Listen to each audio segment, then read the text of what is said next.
على عباده الذين اصطفى أما بعد. أعوذ بالله من الشيطان الرجيم. بسم الله الرحمن الرحيم. وقال ربكم ادعوني أستجب لكم إن الذين يستكبرون عن عبادتي سيدخلون جهنم داخرين.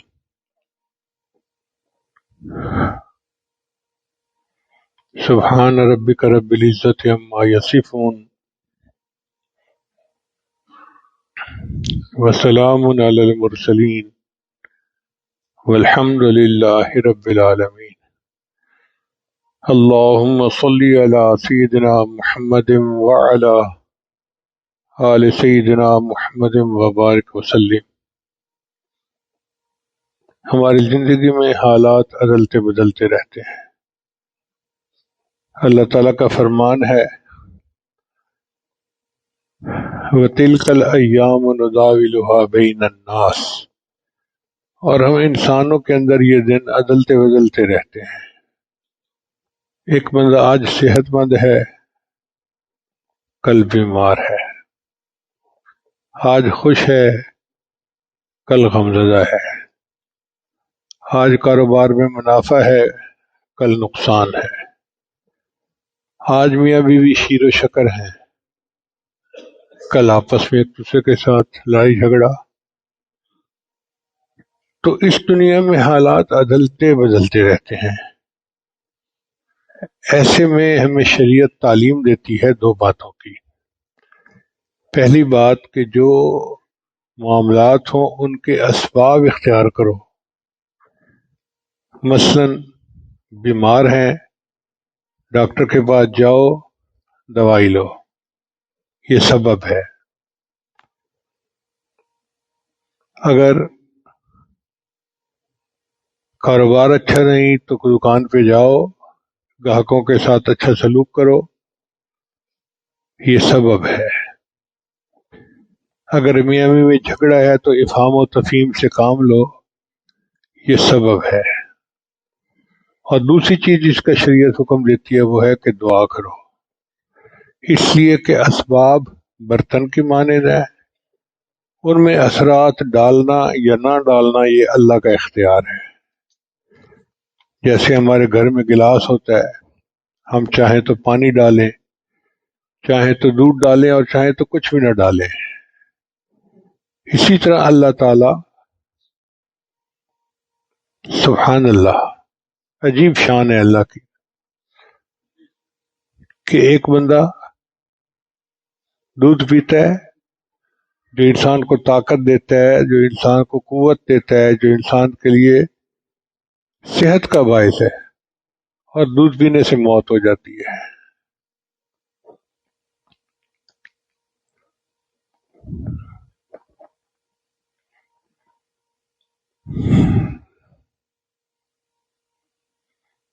جب تک اللہ تعالیٰ نہ چاہے آگ نہیں جلا سکتی. حضرت ابراہیم علیہ السلام کو آگ نے 40 دن نہیں جلایا. جب تک اللہ تعالیٰ نہ چاہے پانی نہیں ڈبو سکتا. موسیٰ علیہ السلام کی فوج کو پانی نے نہیں ڈبویا. تو یہ سب اسباب ہیں اور ان کے اندر اثرات ڈالنا یہ اللہ رب العزت کا کام ہے. چنانچہ ایک مرتبہ حضرت موسیٰ علیہ السلام بیمار ہو گئے تو انہوں نے اللہ تعالیٰ سے پوچھا کہ یا اللہ اس کے لیے کوئی مجھے دوا بتا دیجئے. رب کریم نے ارشاد فرمایا کہ فلاں درخت کے پتے کھاؤ، شفا ہو جائے گی. پتے کھائے، ٹھیک ہو گئے. اللہ کی شان کے کچھ دنوں کے بعد پھر وہی عارضہ ہوا. تو اب موسیٰ علیہ السلام گئے اور پتے کھائے، فائدہ نہیں ہوا. پوچھا یا اللہ آپ کے حکم سے میں نے پتے کھائے تھے تو فائدہ ہوا تھا، اب کھائے ہیں تو فائدہ نہیں ہوا. فرمایا میرے پیارے موسیٰ علیہ السلام پتوں میں شفا نہیں ہے، ہم نے ان میں شفا رکھ دی تھی، اس لیے وہ آپ کو مل گئی. تو ہم دوائیاں کھاتے ہیں کہ ہمیں شفا مل جائے، مگر ان دوائیوں میں اللہ شفا رکھتے ہیں تو ہمیں ملتی ہے، ورنہ نہیں ملتی۔ ہمارے ایک بھائی امیر دین صاحب تھے، وہ شہر کے تبلیغات کے امیر تھے، بہت توکل والے تھے۔ میں اس وقت چھوٹا بچہ تھا، سرمد کی عمر کا، تو میں اپنے استاد کے پاس جو حکیم یاسین صاحب تھے صرف نحو پڑھا کرتا تھا۔ اب میں بیٹھ کے پڑھ رہا ہوتا تھا، وہ آتے تھے اور پیسے دے کے چلے جاتے تھے۔ ایک دن میں نے پوچھ لیا استاد صاحب سے کہ استاد جی یہ بندہ آتا ہے آپ کو پیسے دے جاتا ہے، کیا مطلب ہے؟ اس نے کہا یہ بیمار ہوتا ہے اور یہ کہتا ہے کہ شفا تو مجھے اللہ نے دینی ہے، یہ میرے پیسے لے لو اور جو غریب تمہارے پاس آئے اس کو مفت میں دوائی دے دینا، مجھے بغیر دوائی کے اللہ شفا دے دے گا۔ اس دنیا میں ایسے توکل والے لوگ بھی گزرے ہیں، وہ دوائی نہیں کھاتے تھے۔ اس کا یہ مطلب نہیں کہ ہم دوائی نہ کھائیں، نہیں، ہم نے کھانا ہے، چونکہ ہم نے پہلے اسباب اختیار کرنے ہیں پھر دعا کرنی ہے، مگر ذہن میں یہ رکھنا ہے کہ شافی الامراض اللہ رب العزت ہی کی ذات ہے۔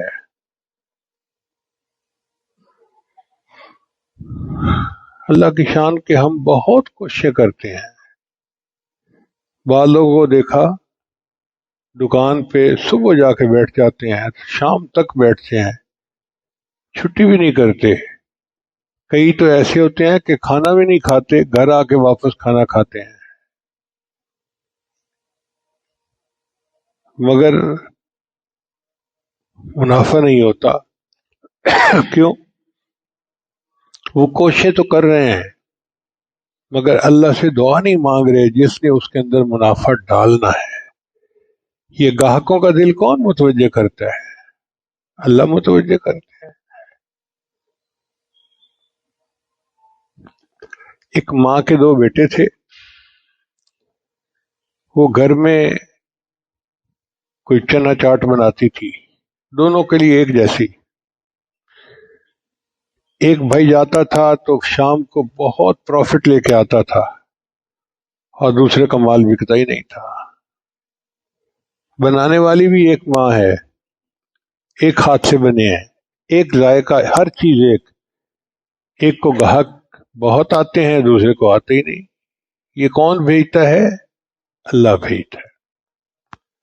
اب ہم سمجھتے ہیں کہ جی ہم محنت کریں گے تو گاہک زیادہ آئیں گے۔ بھئی ہماری محنت ایک حد تک ہوتی ہے، اثرات اس کے اندر اللہ رب العزت ڈالتے ہیں۔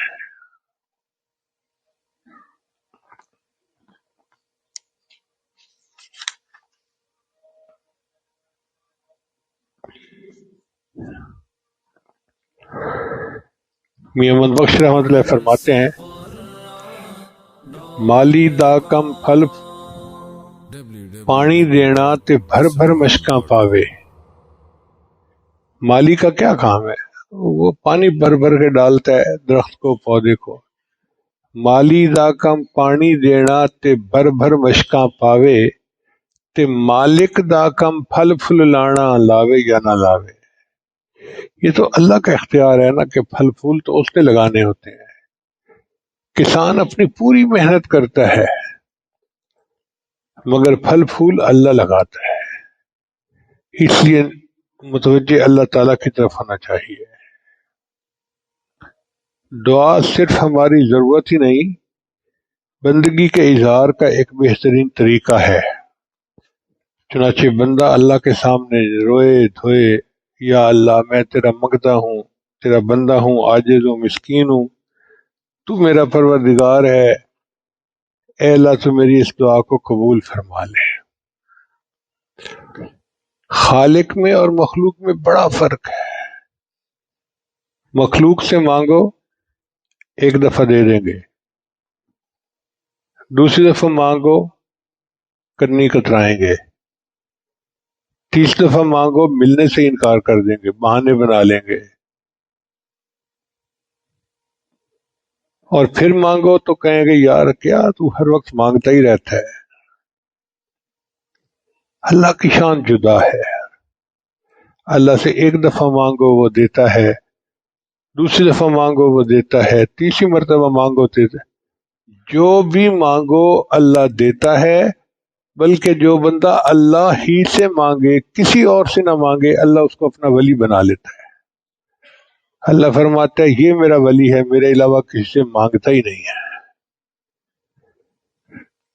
دنیا والوں سے تھوڑا مانگو تو ناراض، زیادہ مانگو تو ناراض۔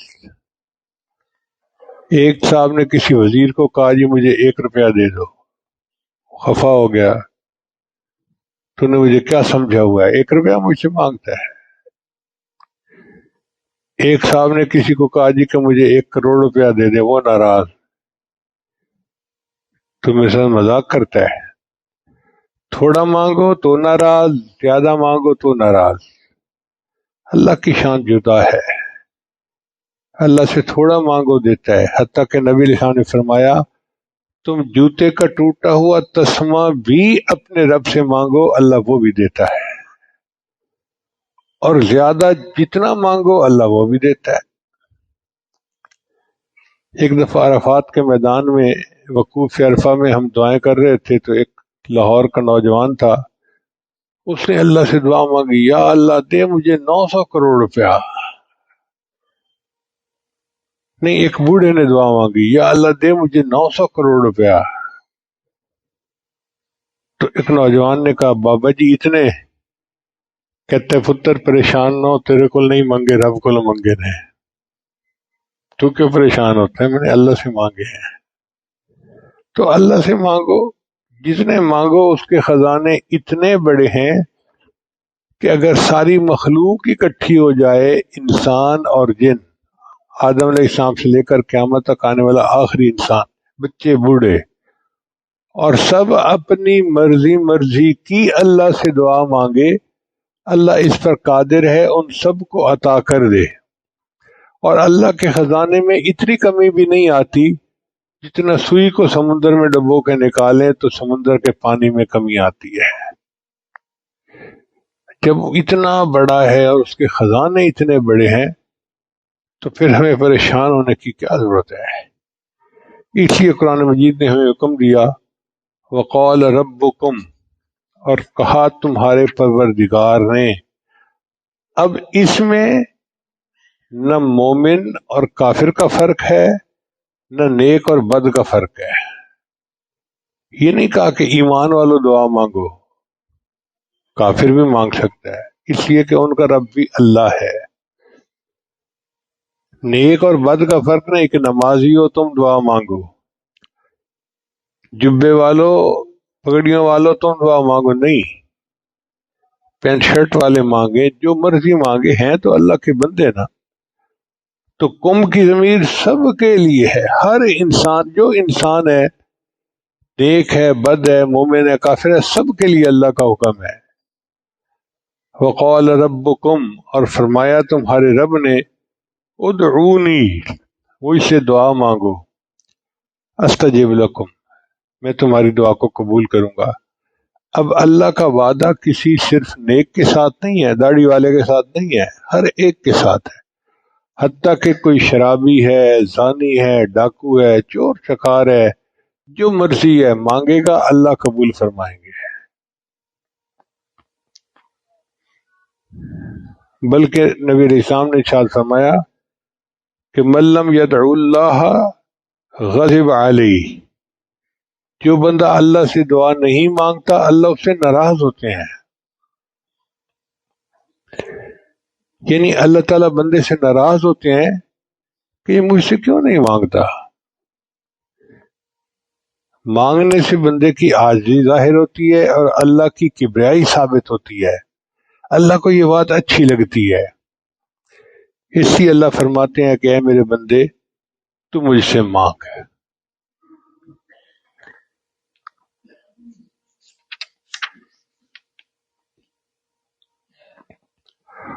آپ غور کیجئے کہ آدم علیہ السلام نے اللہ کو پکارا، اللہ نے ان کو معاف فرما دیا، غفار و ستار فرما اللہ بن گئے۔ نوح علیہ السلام نے مظلومیت کے عالم میں اپنے رب کو پکارا تو رب کو احکم الحاکمین پایا۔ حضرت یونس علیہ السلام نے مچھلی کے پیٹ کے اندر رب کو پکارا تو رب کو اپنا نجات دہندہ پایا۔ حضرت موسیٰ علیہ السلام نے دریا کے کنارے راستے کی خاطر اپنے رب کو پکارا تو رب کو معاون اور مددگار پایا۔ حضرت ایوب علیہ السلام نے اپنی شدید بیماری کی حالت میں رب کو پکارا تو ان کو شافی الامراض پایا۔ حضرت ابراہیم علیہ السلام نے نمرود کی آگ کے اندر رب کو پکارا تو رب کو اپنا مشکل کشا پایا۔ بی بی ہاجرہ نے مکہ کی سنگلاخ وادیوں میں اپنے رب کو پکارا پانی کی خاطر تو رب کو اپنا حاجت روا پایا۔ اللہ نے زمزم کا کنواں جاری فرما دیا۔ حضرت موسیٰ علیہ السلام نے مدین شہر کے قریب ٹھکانے کی خاطر اپنے رب کو پکارا تو رب کو ملجا اور ماوا پایا۔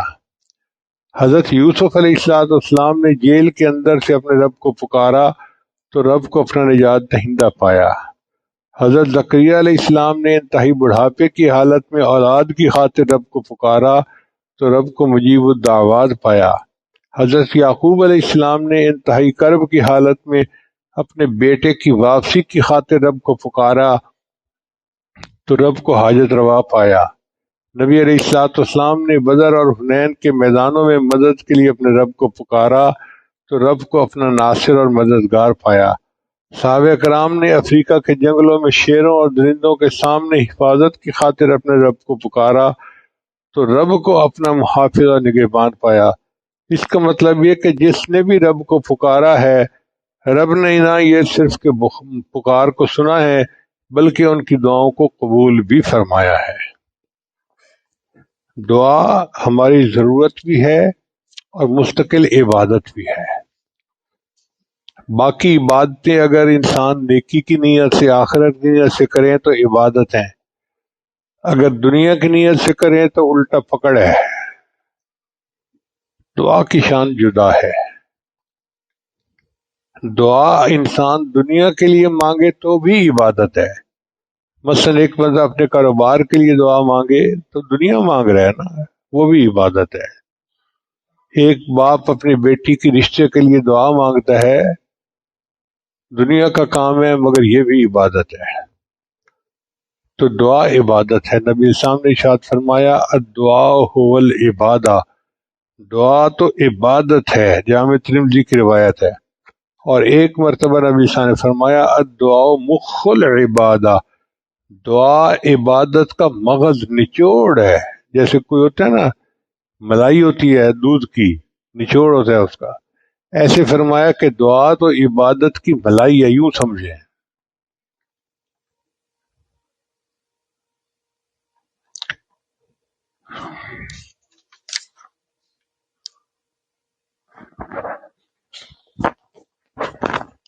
ایک بات اور سمجھیے دعا کی اہمیت کے لیے،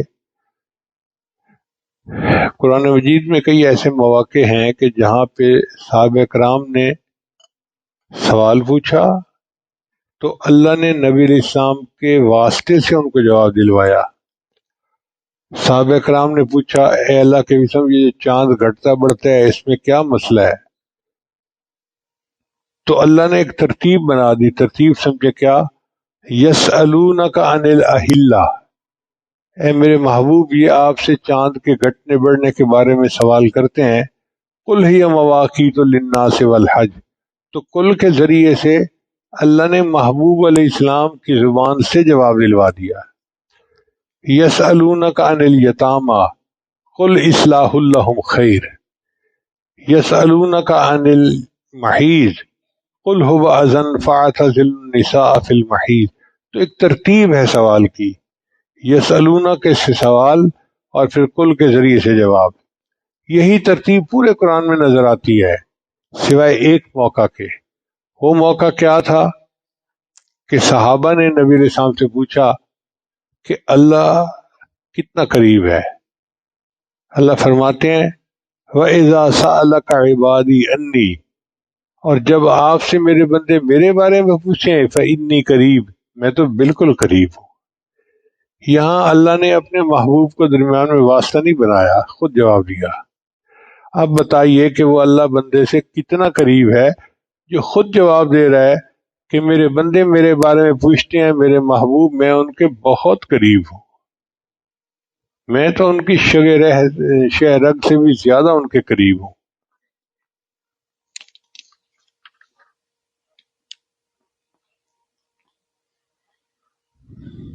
نبی السلام نے ارشاد فرمایا لیس شیء اکرم علی اللہ من الدعاء، اللہ تعالیٰ کے ہاں دعا سے افضل کوئی اور چیز نہیں۔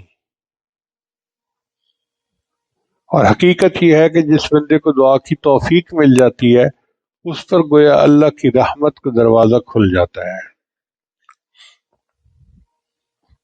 مگر ہم دیکھتے ہیں کہ دعا ہم مانگتے ہیں قبول نہیں ہوتی۔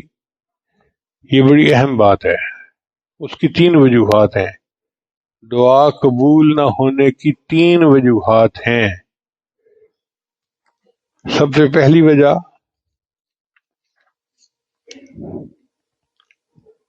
کہ بندہ جلد بازی کرتا ہے،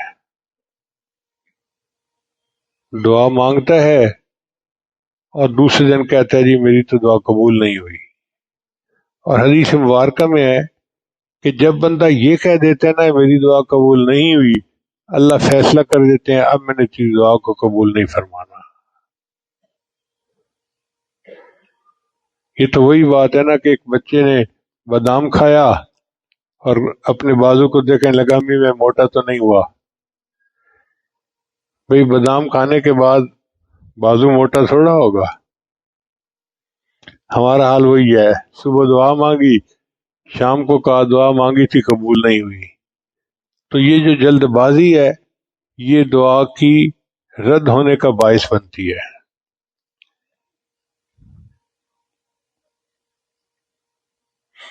اللہ تعالیٰ کئی مرتبہ بندے کو دیکھتے ہیں کہ یہ میرا کچا بندہ ہے یہ پکا بندہ ہے۔ ہم بازار جاتے ہیں نا تو برتن خریدتے ہیں، ٹھوک بجا کے دیکھتے ہیں کچا یا پکا۔ اللہ بھی ایسے ہی اپنے بندے کو دیکھتا ہے کچا یا پکا۔ تو ایک آدھ دفعہ دعا مانگتا ہے تو اللہ قبول نہیں کرتے، وہ پھر دیکھتے ہیں کہ اچھا پھر مانگتا ہے کہ نہیں مانگتا۔ اگر ایک آدھ دفعہ مانگ کے چھوڑ دے تو ٹھیک ہے، جاؤ بھائی اپنے گھر، چھٹی۔ اور جو لگا رہتا ہے مانگتا رہتا ہے تو پھر اللہ تعالیٰ مہربانی فرما دیتے ہیں۔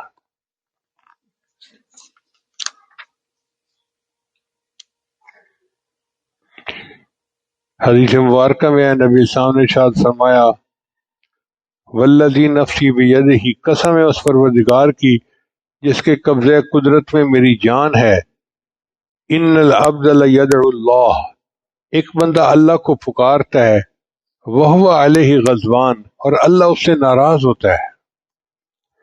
یعنی بندہ اللہ سے دعا کرتا ہے اور اللہ اس بندے سے خفا ہوتا ہے، ناراض ہوتا ہے۔ فیو رضوان ہو، اللہ اس سے اعراض فرماتے ہیں، پھر وہ مانگتے ہیں دعا، پھر اللہ اعراض فرماتے ہیں، پھر وہ دعا مانگتا ہے، پھر اللہ اعراض فرماتے ہیں، پھر اللہ اپنے فرشتوں کو فرماتے ہیں یہ بندہ بھی عجیب ہے، بار بار دعا مانگتا ہے، میں اس کی دعا کو قبول نہیں کر رہا اور یہ میرا در چھوڑتا ہی نہیں ہے۔ حدیث میں آتا ہے کہ اللہ ان فرشتوں کو گواہ بنا کر کہتے ہیں کہ میرے فرشتوں گواہ رہنا، مجھے اس بندے کے بار بار مانگنے سے حیا آتی ہے، میں اس کی دعا کو قبول کرتا ہوں۔ جو پروردگار اتنا عظیم ہو کہ اپنے بندوں کی دعاؤں کو قبول فرماتا ہو تو ہمیں کیوں جلد بازی کرنے کی کوئی ضرورت نہیں۔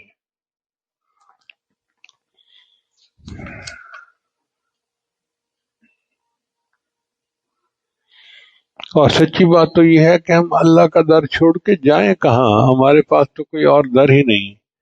ایک ہوتا ہے روٹی کا سوال کرنے والا، ایک دروازے سے نہ ملے وہ دوسرے پہ چلا جاتا ہے، دوسرے نہ ملے تیسرے پہ چلا جاتا ہے، تیسرے سے نہ ملے اس کے پاس 100 دروازے ہیں، وہ جہاں چاہے چلا جائے۔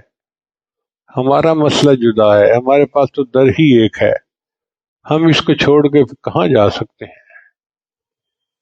کہتے ہیں کہ ایک نابینا فقیر تھا، مانگتا مانگتا جا رہا تھا، ایک بڑا دروازہ آیا، اس نے بڑی صدا لگائی، کوئی آگے سے جواب نہیں کہ معاف کر دو یا چلے جاؤ۔ کہنے لگا یہ کس کا دروازہ ہے جو آگے سے کوئی جواب ہی نہیں دیتا؟ تو ایک بچے نے کہا بابا یہ تو مسجد کا دروازہ ہے۔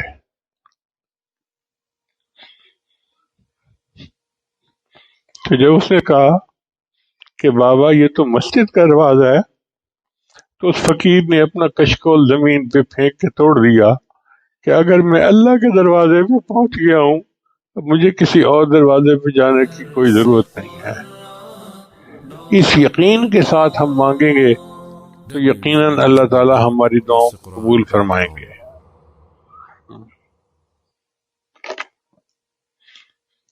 کتابوں میں ایک واقعہ لکھا ہے کہ ایک بزرگ تھے، وہ حج پہ جاتے تھے، انہوں نے کہیں 40 حج کیے، اور جب وہ احرام باندھ کے لبیک پڑھتے تو جواب آتا لا لبیک۔ ایک دفعہ بیٹا بھی ساتھ تھا،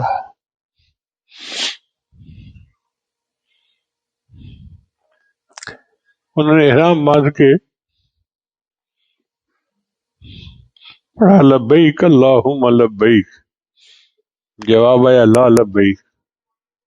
بیٹے نے بھی سن لیا، بیٹے نے کہا ابو واپس چلیں، جب لبیک قبول نہیں تو پھر اب آگے جانے کا کیا فائدہ؟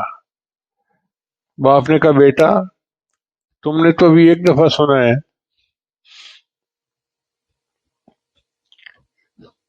میں نے 40 حج کیے، 40 مرتبہ لبیک پڑھا اور میں نے لا لبیک سنا، اب تو مجھے بتا کہ میں اس در کو چھوڑ کے کہاں جاؤں؟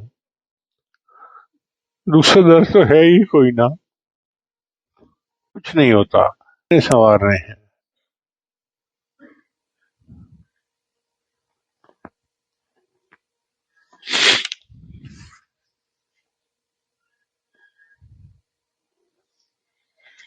وہ ایک سجدہ جسے تو گراں سمجھتا ہے، 1000 سجدوں سے دیتا ہے آدمی کو نجات۔ ایک اللہ کے در پہ جھکنا سیکھ لیں، در در کے اوپر جھکنے سے ہماری جان چھوٹ جائے گی، اللہ ہمارے کام سنوار دیں گے۔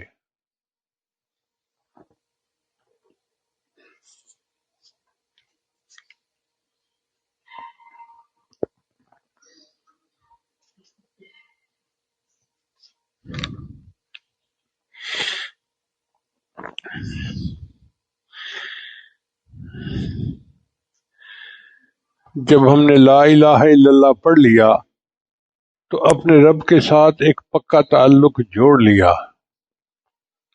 اب ہم بندے ہیں اور وہ ہمارا رب ہے، اس نے ہماری ضروریات کو پورا کرنا ہے۔ جیسے بچہ ہوتا ہے نا، ذرا کچھ ہوتا ہے تو اماں اماں پکارتا ہے، ماما ماما، اور ماں بھاگتی ہے، اس لیے کہ وہ سمجھتی ہے کہ یہ میرا بیٹا ہے اور اس کی ضرورت کو پورا کرنا میری ذمہ داری ہے۔ وہ یہ نہیں کہتی میں کھانا کھا رہی ہوں، میں سو رہی ہوں، میں آرام کر رہی ہوں، میں مصروف ہوں، سب کچھ چھوڑ چھاڑ کے وہ آ جاتی ہے۔ تو ماں تو مربیہ ہے چھوٹی، اصل رب تو اللہ ہے اور ہم بندے ہیں۔ جب ہم رب رب کہتے ہیں تو اللہ تعالی کی رحمت جوش میں آ جاتی ہے کہ میرے بندے نے مجھے پکارا، اللہ تعالیٰ متوجہ ہو جاتے ہیں۔ اب ہمیں چاہیے کہ ہم اپنے دلوں کو پاک صاف کریں اور اللہ کو پکاریں، کیونکہ جب دل میں کسی غیر کی محبت ہوتی ہے پھر اللہ دعا قبول نہیں کرتے۔ حدیث مبارکہ میں آتا ہے حضرت موسیٰ علیہ السلام جا رہے تھے، انہوں نے ایک چرواہے کو دیکھا کہ وہ رو رو کے دعا کر رہا ہے، تو انہوں نے کہا یا اللہ تیرا بندہ اتنا رو رو کے تجھ سے دعا مانگ رہا ہے، آپ اس کی دعا کو قبول کیوں نہیں فرما لیتے؟ اللہ نے فرمایا رو رو کے مانگ تو رہا ہے مگر اس کے دل میں تو کوئی اور بیٹھا ہوا ہے، کسی غیر کی محبت ہے۔ تو موسیٰ علیہ السلام نے آ کے اس کو بتایا کہ بھئی تیرا دل کسی غیر میں اٹکا ہوا ہے، جب تک اس کو غیر کی محبت سے خالی نہیں کرے گا دعا قبول نہیں ہوگی۔ اس نے توبہ کی نیت کی، اللہ نے دعا کو قبول فرما لیا۔ تو ہم بھی اسی طرح اپنے دل کو ہر طرف سے خالی کر کے اللہ کے لیے متوجہ کر دیں۔ تنگ دستی کے جو عالم میں گھبراتا ہوں، پردے غیر پہ جاتے ہوئے شرماتا ہوں، ہاتھ پھیلانے میں محتاج کو غیرت کیسی، شرم آتی ہے کہ بندہ تیرا کہلاتا ہوں۔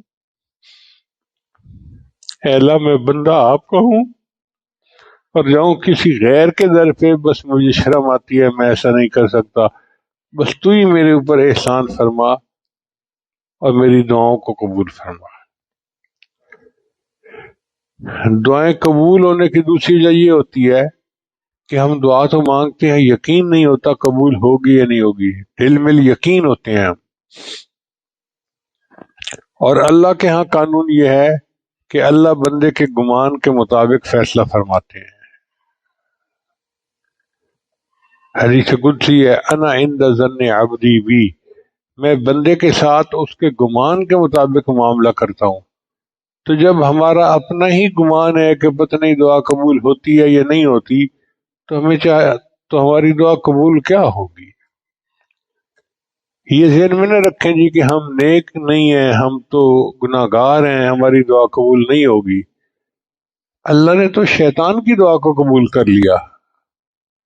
قرآن مجید میں ہے کہ جب شیطان کو اللہ نے اپنے دربار سے رد فرمایا تو حکم ہوا فخرج منہا فإنک رجیم، تو میرے دربار سے نکل جا، تو مردود ہے۔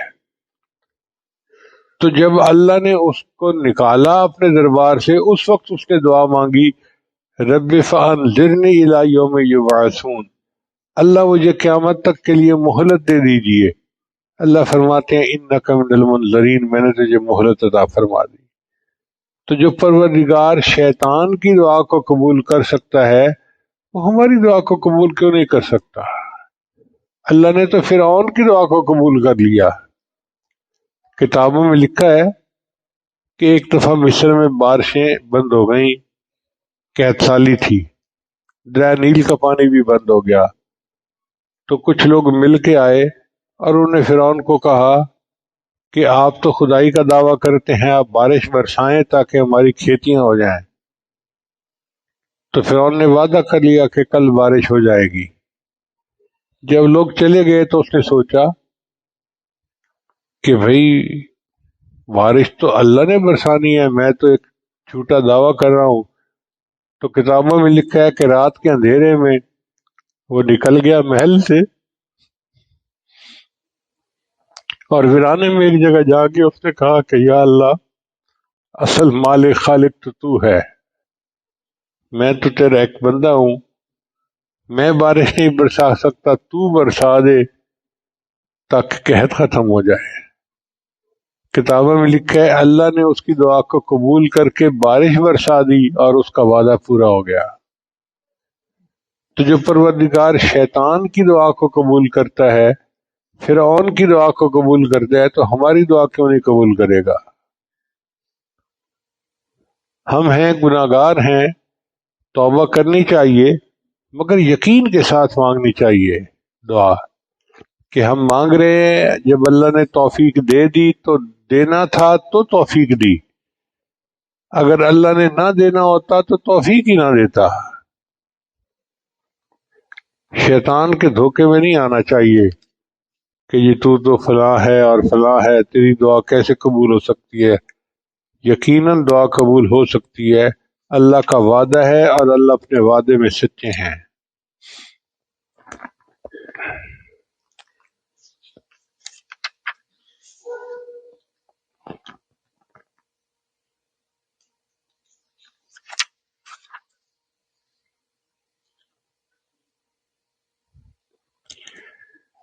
اس لیے قرآن مجید میں انبیاء کرام کی جتنی دعائیں منقول ہیں بہت یقین بھری دعائیں ہیں۔ ابراہیم علیہ السلام نے دعا مانگی تو فرمایا عسیٰ اللہ اکون بدعاء ربی شقیہ، مجھے یقین ہے کہ میں اپنے پروردگار سے دعا مانگ کر محروم نہ رہوں گا۔ ایک جگہ فرماتے ہیں ان ربی لسمیع الدعاء، میرا رب دعاؤں کو سننے والا ہے۔ دوسرے موقع پہ فرماتے ہیں انک انت السمیع العلیم۔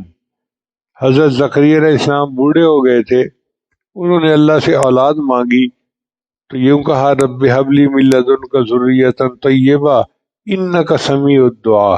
ایسا یقین ٹپکتا ہے ان دعاؤں سے جس کی وجہ سے یہ دعائیں اللہ نے قبول فرما دی۔ تو یقین ہونا چاہیے کہ دعا قبول ہوگی۔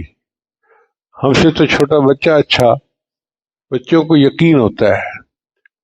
ایک علاقے میں قحط سالی تھی تو اعلان ہوا کہ بھئی نماز استسقاء کے لیے آ جاؤ، یہ نماز پڑھتے ہیں نا بارش کے لیے، تو سب لوگ بارش کے لیے اپنے شہر سے باہر نکلے تو ایک بچہ چھتری لے کے جا رہا تھا۔ تو کسی نے پوچھا کہ بھئی چھتری کیوں لے کے جا رہے ہو؟ کہنے لگا ہم نے دعا مانگنی ہے تو بارش ہو جانی ہے تو واپسی میں چھتری کی ضرورت پڑے گی۔ یعنی ایک چھوٹے بچے کو اتنا یقین تھا کہ ہم دعا مانگنے جا رہے ہیں، بارش ہوگی تو ہم دعا مانگنے کے بعد پھر چھتری لے کے واپس آئیں گے۔ دعا قبول نہ ہونے کی تیسری وجہ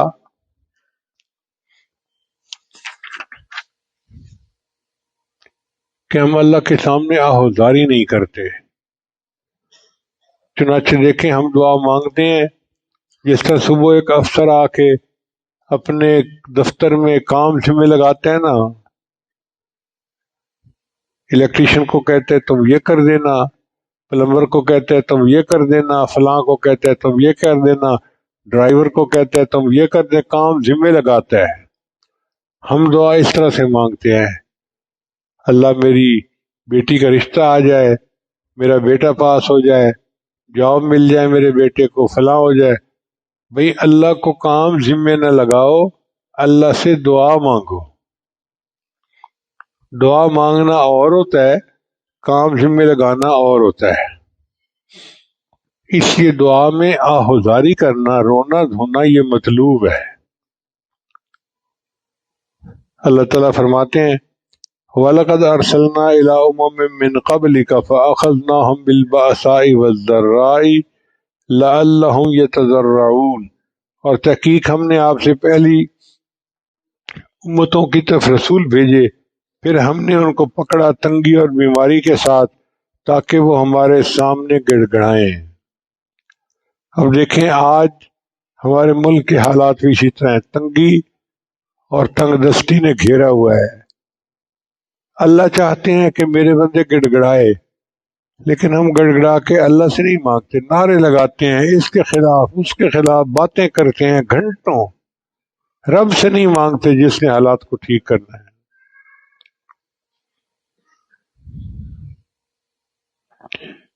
اللہ تعالیٰ ارشاد فرماتے ہیں وَلَقَدْ أَخَذْنَاهُمْ بِالْعَذَابِ فَمَا اسْتَكَانُوا لِرَبِّهِمْ وَمَا يَتَضَرَّعُونَ۔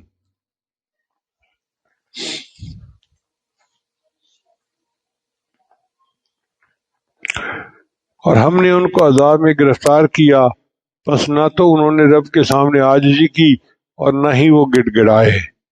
یہ جو رونا اور گڑ گڑانا ہے یہ دعا کی اصل روح اور جان ہے۔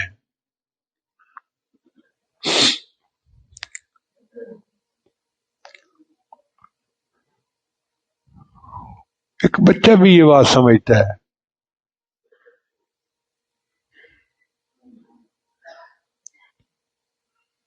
ہمارے گھر میں ایک بچہ ہے محمد واسع، وہ چونکہ کثرت سے اللہ اللہ کہتا ہے تو میں اس کو پیار سے اللہ بندہ کہتا ہوں۔ اس کو بھی یہ راز پتہ ہے۔ وہ اپنی ماں سے کوئی چیز ایک دفعہ مانگتا ہے نا تو ماں کہتی ہے نہیں دینا، تو وہ رونا شروع کر دیتا ہے، اور جب دیکھتا ہے کہ رونے سے بھی نہیں دے رہی تو لیٹ جاتا ہے۔ اب جب وہ لیٹتا ہے اور ہاتھ پاؤں مارتا ہے تو سارے اٹھ کھڑے ہوتے ہیں، دو دو جو دے تو اس کو لینے کا طریقہ آتا ہے۔ تو ایک بچے کو طریقہ آتا ہے اور ہمیں اللہ سے لینے کا طریقہ نہیں آتا۔ ہم بھی کبھی تنہائی میں روئے دھوئیں، لوٹ پوٹ ہوں اللہ کے سامنے، اللہ تیرے سوا کوئی نہیں، تو ہمارے کام سنوار دے، تو یقیناً اللہ کام سنوار دیں گے۔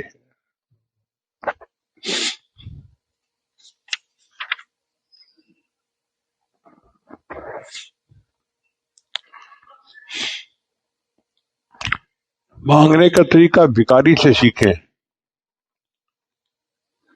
1 روپیہ مانگنا ہوتا ہے،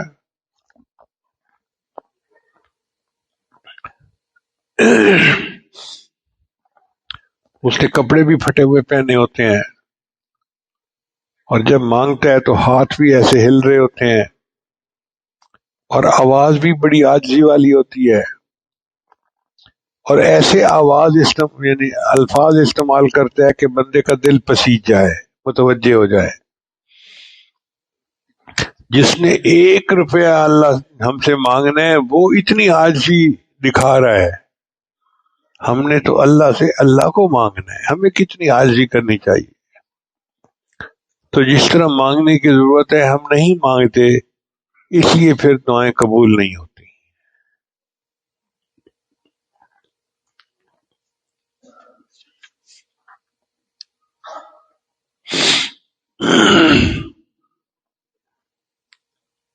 اللہ تعالیٰ نے ان آنسوؤں میں بڑی طاقت رکھی ہے. نبی اسلام نے ارشاد فرمایا کہ مومن کا ایک آنسو جہنم کی آگ کے سمندروں کو بجھا دیتا ہے.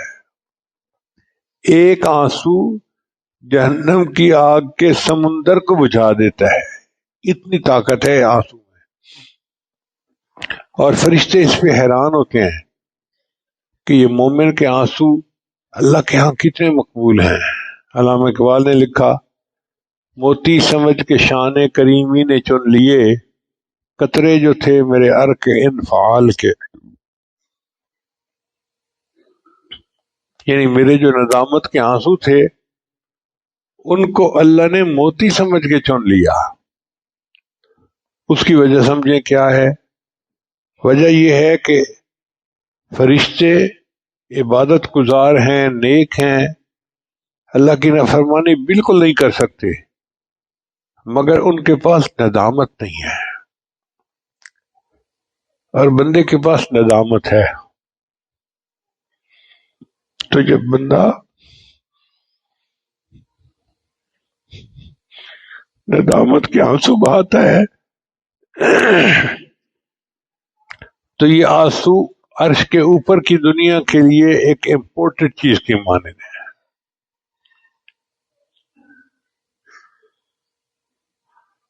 وہ اس کو لے کے جاتے ہیں اللہ کے حضور پیش کرنے کے لیے کہ یہ ایک نایاب چیز ہے، ہم اللہ کے حضور پیش کریں، اور اللہ اس بندے سے خوش ہوتے ہیں کہ میرے بندے نے آنسو بہائے، میں اس بندے کی مراد کو پورا کر دیتا ہوں.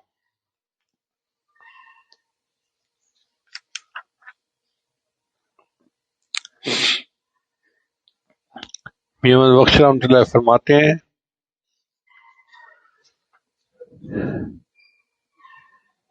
جیڑا لطف ہے رومن اندر وچ بیان نہ آوے،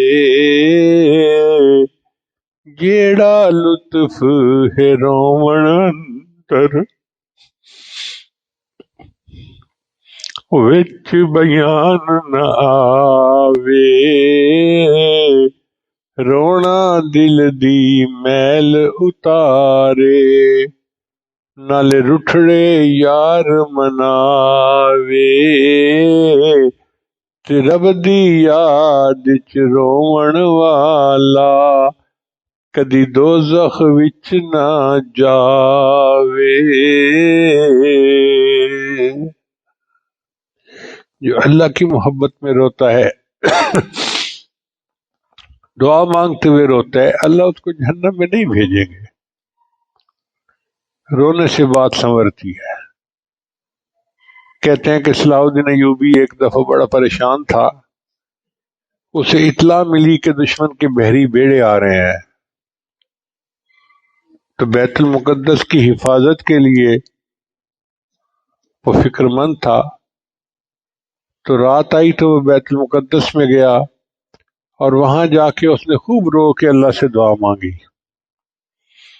جب فجر کی نماز پڑھ کے باہر نکلا تو اس کو ایک اللہ والا ملا جس کے چہرے پہ بڑا نور تھا. تو صلاح الدین ایوبی نے سوچا کہ میں اس سے دعا کرواتا ہوں. تو صلاح الدین ایوبی نے سلام کیا اور کہا کہ حضرت دعا کرو. مسلمانوں کے لیے مشکل وقت ہے اور دشمن کا بحری بیڑا آ رہا ہے. وہ بھی کوئی صاحب نظر تھے، انہوں نے سمجھ لیا، پہچان لیا، تو انہوں نے کہا صلاح الدین ایوبی، تیرے رات کے آنسوؤں نے دشمن کے بحری بیڑے کو ڈبو دیا. اور واقعی کچھ دنوں بعد خبر آئی کہ دشمن کا بحری بیڑا راستے میں ڈوب چکا تھا. تو ہمیں بھی چاہیے کہ ہم اللہ سے مانگیں اور رو کے مانگیں تاکہ شرائط دعا کی پوری ہوں اور اللہ ہماری دعاؤں کو قبول فرما لے. اگر آپ غور فرمائیں تو ہمارا اولین سرمایہ رونا دھونا ہی ہے. بچہ جب دنیا میں آتا ہے تو اس کے پاس کیا ہوتا ہے؟ نہ لباس اپنا، نہ کھانا اپنا، نہ مکان اپنا، کچھ بھی اپنا نہیں ہوتا، لیکن رونا اس کے پاس اپنا ہوتا ہے. اس کو کوئی ضرورت ہوتی ہے وہ رو پڑتا ہے، بتا بھی نہیں سکتا، بول بھی نہیں سکتا، کچھ ہوا رو پڑتا ہے. اب ماں سوچتی ہے کیوں رو رہا ہے، دودھ کی ضرورت ہے، دودھ دے دیتی ہے. رو پڑتا ہے کیوں، اس کو سردی لگ رہی ہے، اس کو کپڑے پہنا دیتی ہے. رو پڑتا ہے کیوں رو رہا ہے، سونا چاہتا ہے، بستر کا انتظام ہو جاتا ہے. جو اس کی ضرورت ہوتی ہے وہ صرف رونا جانتا ہے اور بولنا بھی نہیں جانتا، مانگنا بھی نہیں جانتا، کہنا بھی نہیں جانتا. اس کے رونے سے اس کی ماں اس کی ہر ضرورت کو پورا کر دیتی ہے. یہاں سے علماء نے نقطہ نکالا کہ اے بندے، جب تو رونا جانتا تھا اللہ تیرے ہر کام کو پورا کر دیتے تھے، تو نے رونے کو بھلا دیا، اللہ نے تیرے کاموں کو اٹکا دیا. تو ہم اللہ سے رو رو کے دعائیں مانگیں اس یقین کے ساتھ کہ ہماری دعائیں قبول ہوں گی. میری دعا ہے کہ اللہ تعالیٰ سب لوگوں کی نیک مرادوں کو اپنی رحمت سے پورا فرما دے. وآخر دعوانا ان الحمد للہ رب العالمین.